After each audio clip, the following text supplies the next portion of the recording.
இன்னைக்கு நாம பார்க்க போற படம் எஞ்ஞான்றும் மாப்பெரிது அப்படின்னா கிரேட்டஸ்ட் ஆஃப் ஆல் டைம்டா. ஓ. தமிழ்ல சொன்னேன். ஓகே ஓகே பார்க்கலாமா?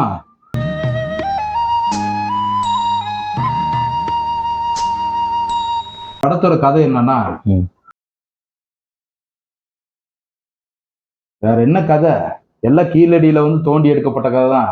50-100 வருஷமா இதான சொல்லிட்டு இருக்காங்க. தமிழ் சினிமா கண்டுபிடிச்ச காலத்துல இருந்து அதே கதை தான். வழக்கம் போல வந்து ஒரு ஃபேமிலியில போய் ஒரு இதாயிருது. அங்கிருந்து அவன் குழந்தைய கடத்தி உங்க அப்பாவுக்கு எதிராக திருப்புற அந்த ராஜதுரை கதை தான்.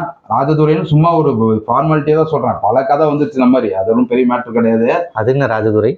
அது வந்து நம்ம கேப்டனோட பிறந்தது. அப்படியா? அவருக்கு வந்து ஹோம்மேஜ் கொடுக்குறேன்னு சொல்லி அந்த படத்தை தான் எடுத்திருக்காங்க. அதை ஓ. சொல்லியிருக்கலாம் அவங்க கிட்ட. அவங்க அந்நியார்கிட்ட போய் அந்த பெர்மிஷன் ஆகும்போது ராஜதுரை கதைன்னு சொல்லியிருக்கலாம். அதாவது மேலோட்டமா ராஜதுரையே மற்ற படங்கள்ல இந்த காப்பி தான். அது வந்து ஒரு விஷயம்.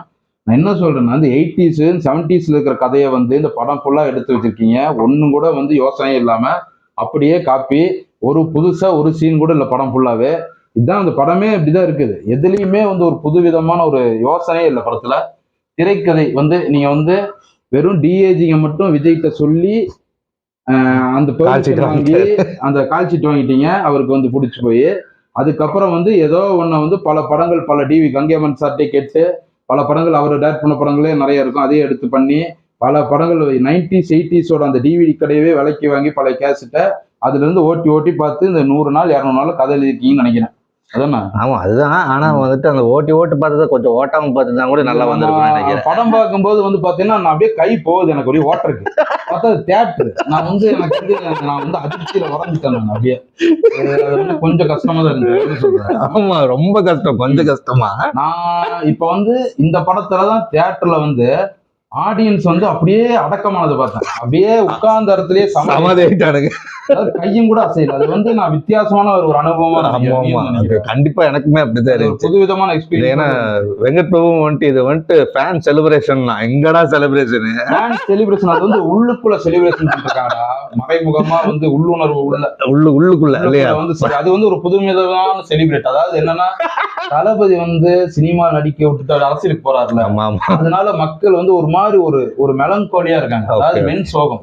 அந்த கொண்டாடவும் முடியல, அப்படியே அவர் போறதை வந்து தாங்கவும் முடியல. ரெண்டும் கலந்த ஒரு கலவையா அந்த ஆடியன்ஸ் உட்காந்துருக்கிறத நம்ம பார்த்து இன்னைக்கு வந்து நம்ம விட்னஸ் பண்ணோம். ஆமா கண்டிப்பா. ஆமா வந்து பாத்தீங்கன்னா ஆரம்பத்திலேயே எல்லாம் கேமியோ எல்லாம் பண்ணிருக்காங்க. ஃபர்ஸ்ட் ரா ஏஜென்ட் இது வந்து முக்கியமான ஸ்பாயிலர் ஆச்சு. ஐயோ இதை வேற சொல்லணும். ரா ஏஜென்ட் அதாவது சிஐடி சங்கர்ல எப்படி அது வந்து ஒரு கடைசியில தான் சிஐடின்னு தெரியுது. ஆமா ஆனா படத்தோட பேரே சிஐடி சங்கர். எப்படி அந்த மாதிரிதான் இதுலயும் அதே மாதிரிதான். அது வந்து யாருக்கும் தெரியாது, மக்களுக்கு தெரியும். அது ஓப்பன்லயே காமிச்சிருக்காங்க. அது ஒன்றும் பெரிய மேட்டர் கிடையாது. எடுத்தோடனே வந்துட்டு எல்லாத்தையுமே காமிக்க ஆரம்பிச்சுட்டானுங்க. டக்குன்னு வரானுங்க எல்லாம் நாடகத்துல நடிக்கிற மாதிரி. அடுத்தது நீடாட்டு ஒவ்வொருத்தனா வரானுங்க. ட்ரெயின் சேசிங்க இதான் வரண்டாட்டு அப்படியே வரானுங்க. வந்து ஒவ்வொருத்தனா வந்துட்டு பாம்பு போடுறது எல்லாம் வந்துட்டு அப்படியே டக்குன்னு பண்றானுங்க எல்லாம். ஒரு ட்ரெயின் சீக்வன்ஸ் அப்படியே ட்ரெயின் போகும்போது பார்த்தா ஏதோ ஒரு பாட்டு நடத்தினாங்க. 5 பேர் எல்லாம் சுத்திட்டு இருக்காங்க. ஜாலியா அது கேம் போல இருக்கு. அப்படியே கேமுக்குள்ள வந்துடும் நினைச்சேன். பார்த்தா அது ஒரிஜினல் சீன் அது நடந்துட்டு இருக்குது. அப்புறம் நம்ம தலைவர் வராரு. ரொம்ப நாள் கழிச்சு வெளி வில்லன் நாயகன் மோகன் வேற இருக்காரு. வில்லனா எதுக்கு போட்டாங்கன்னு தெரியல எனக்கு. அது ஒரு டிஃப்ரெண்டான கேரக்டரும் கிடையாது.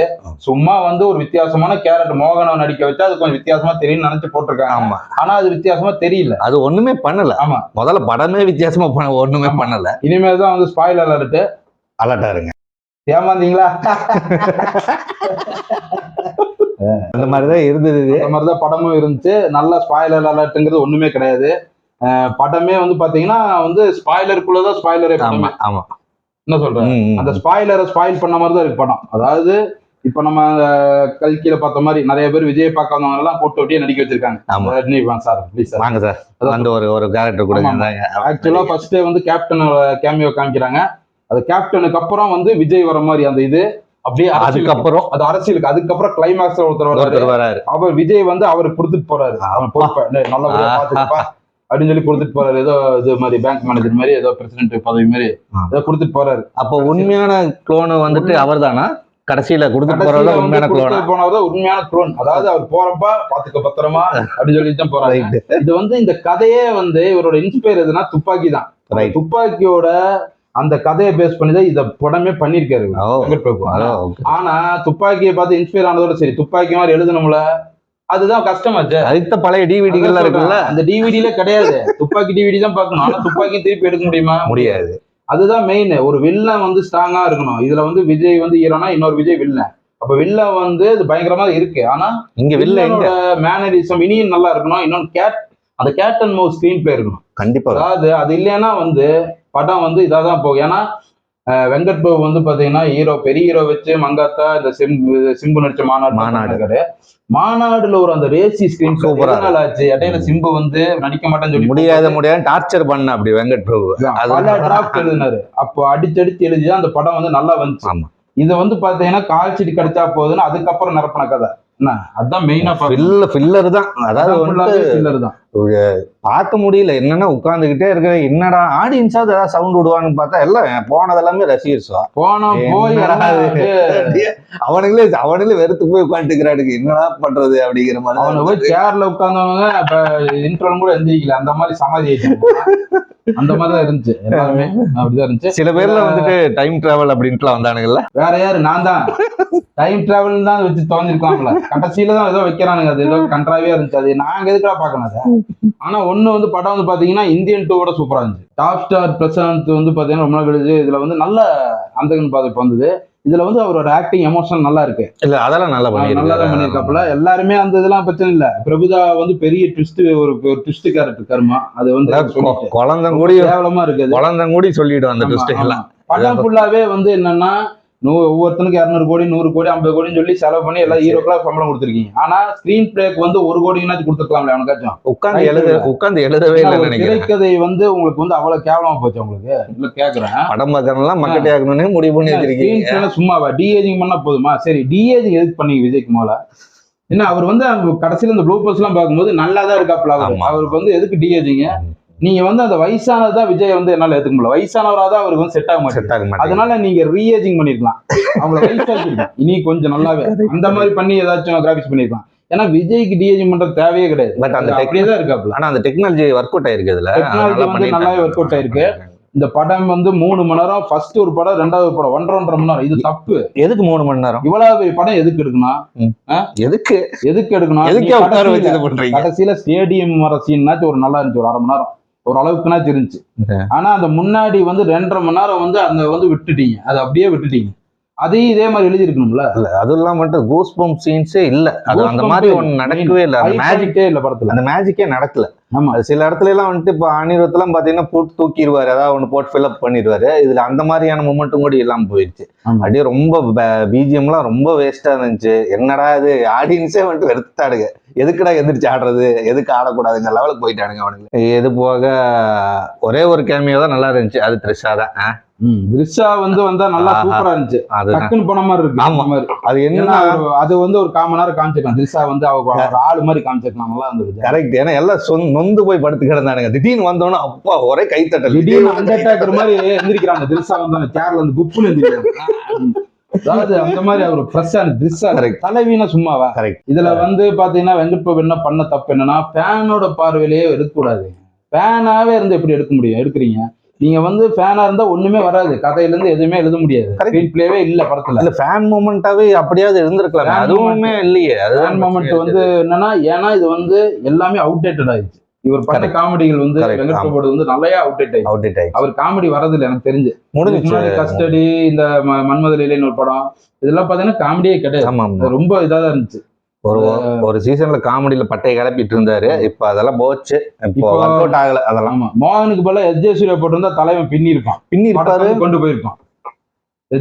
அந்த மாதிரி நான் ஹைலைட் பாயிண்ட் இல்ல. வில்லனே காணோம். எங்க போனானே வில்லனே இல்ல. வில்லன் வந்து விஜய் தானே. இன்னொரு விஜய் தானே. இன்னொரு விஜய் வந்து பார்க்க மாட்டானே. இன்னும் அந்த விஜய் வந்து இன்னும் நல்லா பண்ணி இருக்கலாம். அந்த 2K மேனரிசமோட டாக்ஸிக்கா தான் இருக்குது. ஆனா வந்து இனி ஹை பாயிண்ட். ஏன்னா புது ரைட்டிங்ல படம் ஃபுல்லாவே ஒரு புதுசா ஒண்ணுமே இல்ல. எல்லாமே பழசு. அதுதான் பிரச்சனை இந்த படத்துலயே. மீனாட்சி சேஷாத்ரி வந்தாங்க. அது வந்து பாவம். அது வந்து அது ஒரு சீன் இருக்கு. அது 2-3 சீன். இல்ல அவங்களே கேக்குறாங்க எதுக்கு வந்தேன்னா பாட்டுக்கு தான் அப்படின்னு மீறி ஒரு சீன் இருக்கு. அதுவும் வந்தாங்க. அது பாத்தீங்கன்னா அதுல வந்து பிரசாந்தோட பிள்ளையா வருது. அதுல வந்து சின்ன விஜய் தான் லவ் பண்றாரு.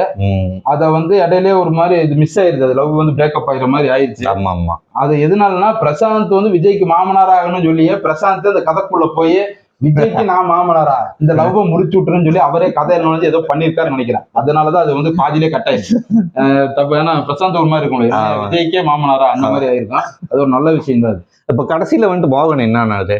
மோகன் வந்து அவர் கஸ்டடியில போயிட்டு வரும். அந்த கேமியோ ஒரு கஸ்டடியில இருக்காரு. கடைசியில கேமியோ கஸ்டடியில போயிட்டாரு. அவர் நடிக்க போற படத்துல இவர் அதே வில்ல அப்படியே தொடருவார். இது வந்து இது கோட் யூனிவர்ஸ் கிளைமேக்ஸ்ல ஒண்ணு வேற வருது இல்ல? ஆமா ஆமா ஆமா ஆமா அந்த மாதிரி வருது இல்ல? கிளைமேக்ஸ்ல வேற ஒரு வருது குக்கு அப்படின்னு ஒருத்தர் வர்றாரு. அந்த மாதிரி எல்லாம் இருக்கு படத்துல. கேரளால இருந்து ஒரு 70 கிலோமீட்டர் வந்து பாலக்காட்டுல இருந்து நான் 20 கிலோமீட்டர் உள்ள போயிட்டோம்.